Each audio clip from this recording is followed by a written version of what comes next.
Welcome back to CBS 19 News at 5. Ice is expected, so the messaging from city and emergency officials, stay at home. But the reality is that's not possible for everyone.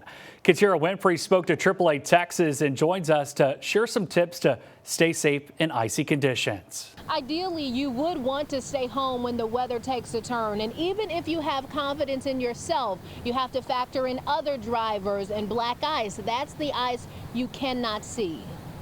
The rubber doesn't always meet the road when it's covered in ice, and southeast Texas is expected to see it in the coming days. So drivers are reminded to beware. Slow down. You absolutely cannot drive like we normally do in Houston when it's, sunny and in the 70s outside. Doug Shoup is the spokesperson for AAA Texas and says thousands of accidents are caused every year in wintry conditions. Even small amounts can be catastrophic. Also, increase your following distances between your vehicle and other vehicles to 8 to 10 seconds. By allowing that extra distance, that gives you more time to stop. For people who have to work or check on loved ones, staying home is impossible. So it's important to remember those hot spots for ice: bridges, overpasses, shaded areas, and rural roads. Getting out of the skidding situation, you don't want to overcorrect because that could cause you to lose control. You want to continue to stay calm, look and steer where you want that car to go.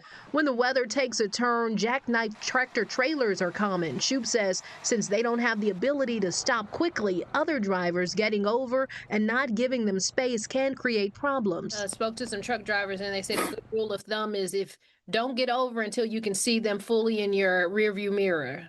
Exactly. Yep, that's a good piece of advice.